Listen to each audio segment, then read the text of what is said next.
Hello, my non-existent viewers. Before we dive into this episode of Turtle Tuesday, I just wanted to give a quick species shout out, like how I do in some of these Turtle Tuesday episodes, where when I'm not reviewing a movie to go alongside my review on two episodes of the 2012 Ninja Turtles show, I talk about a real turtle species.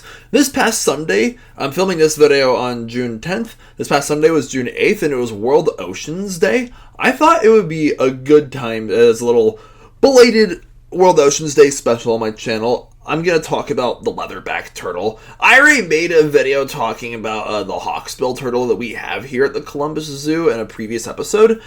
So I wanted to talk about the largest living turtle species, leatherback turtle, which this massive turtle is the only surviving member of its family, and as its name suggests, its shell is a lot more leathery, and it's soft and flexible, while the other turtles have a hard shell, and it can weigh over a ton and go up to 8 feet in length. This thing is massive, right?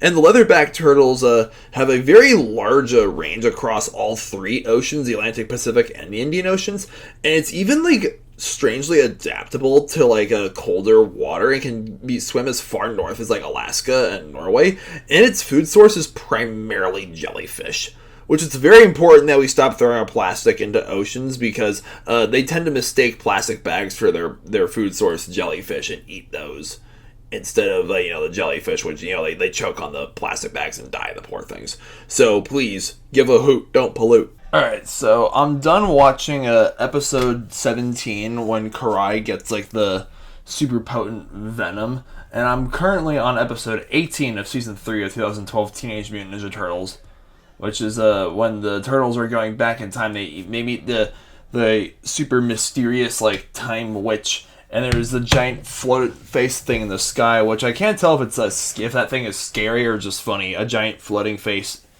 in Ninja Turtles. It sends them back to Camelot. It reminds me of the Mutants and Mazes episode. Leonardo is a knight, and Donatello's dressed as a wizard, and Raphael's dressed as another medieval dude. I hate orcs. Mikey's all dressed up too. I think Raphael's supposed to be a barbarian, and Mikey's supposed to be an elf. That's my best guess.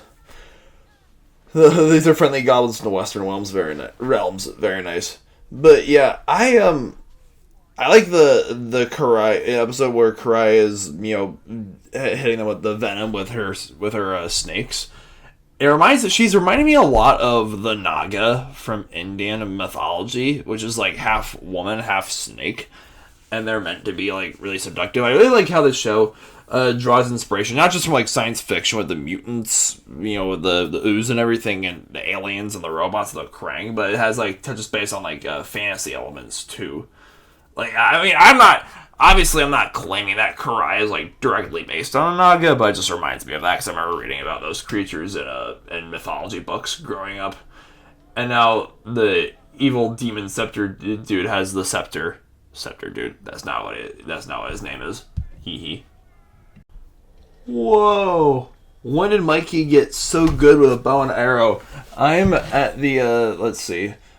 I'm at the 15-minute and 36-second mark with episode 18, and they're back in the super creepy haunted cemetery, and Savant summons a whole group horde of skeleton warriors to attack the turtles and the Time Lady, and it's Mikey, in his elf suit, he's got his archery. It's oh my gosh, his archery skill is 100.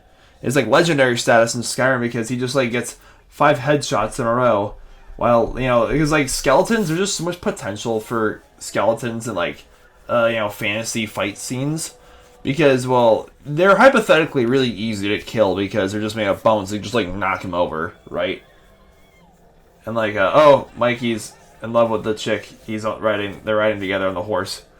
And one scenario I like to fantasize about is what if the workplace is just attacked by an army of skeletons this October for Halloween, and you and your coworkers have to defend it with whatever random objects you can find.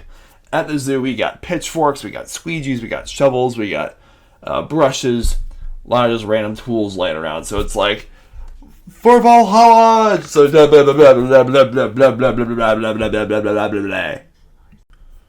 No, no, no, no, no, no, no, no. You do not end the episode on a cliffhanger like that. Like, the freaking Lord Simultaneous, the floating face guy, sends the turtles and Renette back to that's her name, Renette, back to their respective time periods. But, there's a whole rupture in the space-time portal, and the freaking turtles get stuck in feudal Japan with ninjas, like human ninjas. Human ninjas versus turtle ninjas. Now it's like, oh man, the episode's called Tale of the Yokai. Which, oh geez. I can't wait for next Tuesday. Dang nab. Alright, well, that's going to do it with this episode of Turtle Tuesday. Thank you guys so much for tuning in.